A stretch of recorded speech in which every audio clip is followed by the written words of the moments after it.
For the Press Corps, I'm Geoffrey Jennings. We interrupt this broadcast to bring you the latest news from the Siva Valley conflict. Here in the 119th World Conquest of the Foxhole War, it's day 93. ISGs and field machine guns wreak havoc on the front line as Colonials claw back some territory. Meanwhile, Winter Storm Aidan has subsided. Winter Storm Aidan appears to have disappeared, with early reports from the storm chasers showing clear skies in Deadlands and Loch Moor. Rain has been reported in Sleeken Shelf, Weathered Expanse, northeast Marley Hollow, and the Claustra, however. A weather forecast would not be possible without the help of our volunteer storm chasers, where a lot of activity has been taking place in those channels, in our Storm Chaser Discord channels, and so much collaboration. I do have to hand it to our volunteers who donate their time and their efforts to jump around the front line, as well as whenever they're playing the game casually on logistics runs or at deploying to the front line, and just giving a hand to the collective efforts for our coverage of Winter Storm Aidan. A big thanks to our Storm Chasers. That was a great success. The war's first force multipliers have begun deployment. Field machine guns, or FMGs, have come onto the scene for both sides. They've been on the scene for quite a bit, and they give the front line bigger staying power, with both sides often having their own FMGs staring each other down, and just a river of bullets and tracers going in both directions. A spectacular sight to behold. Meanwhile, the Colonial tripod-mounted Daucus ISGs, or simply ISGs, packs its explosive punch to forward and defensive positions. Taking a quick look at the map in Fisherman's Row, the Colonials have lost their position at the main landmass there in Fisherman's Row, Western Fisherman's Row, with Arcadia finally falling to the Warden advance. Colonials do have a last position in the isolated relic base at Satir Stone and its local observation tower. Collies will very likely be looking to maintain that island as a stepping stone back into the region. In Pharaonic Coast, the Wardens have managed to punch back into Terra and Scarp of Ambrose, with the middle thirds of the region split in half once again. That middle thirds, an absolute grinding fight. In King's Cage, Collies have managed to enter the middle thirds there from the west.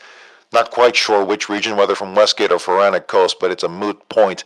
They finally have the western flank towards King's Cage, and both sides will be looking to either exploit or close that flank. In the Lynn of Mercy, Collies, we had mentioned earlier that the Collies are clawing their way back into forward positions. In Lynn of Mercy, Collies have recaptured Fort Duncan Relic Base and Prairie Bazaar, managing to retake that peninsula in the southeastern corner, and all is as stable, where historically the Collies hold out in that peninsula. Meanwhile, in Loch Moor, neighboring Lynn of Mercy to the south, the Wardens also have their own little peninsula at Mercy's wish. Colonials have locked down the Deadlands, capturing Callahan's Gate, and now it's a back and forth with the border bases to see who will manage to punch. Either the Wardens will punch back into Deadlands, or the Colonials will make their mark into Cal's Path in the southern portion of the region. In Marley Hollow, the Collies maintain their position at Spitrock's Relic Base, but also capturing Maidens Veil. The central city of Marley Hollow, Maidens Veil, is a very important crossroads and logistics area for the central regions. Wardens still have 4 relic bases in the northern half of said region. In the claustra, Collies moving clockwise around the region. Wardens push back to Weepholm Relic Base as well as the East Narthex Town Base, but Collies pushing outward and into the north from their central position of treasury. In Endless Shore, the Collies had been knocked out, nearly knocked out of the region. I'm not quite sure if they had been locked out completely, but either way, Wardens managed to cross the bridges, which are normally natural choke points, and managing to corner the Collies after nearly capturing the southern thirds of Endless Shore. But now the Collies are back in that southern thirds and are looking to stabilize that area. And then in Tempest Island, Collies still holding on to the main landmass in the eastern half of Tempest, but the Wardens still holding out as well with their local observation tower at Surgegate. It should be noted that it is Friday in real life, and the Warden Weekend, the fabled but oftentimes materializing Warden Weekend, a strange phenomenon, seems to be. This will be the first Warden Weekend for War 119, so both sides will be looking to either anticipate or make the most out of that phenomenon to see if it materializes at all.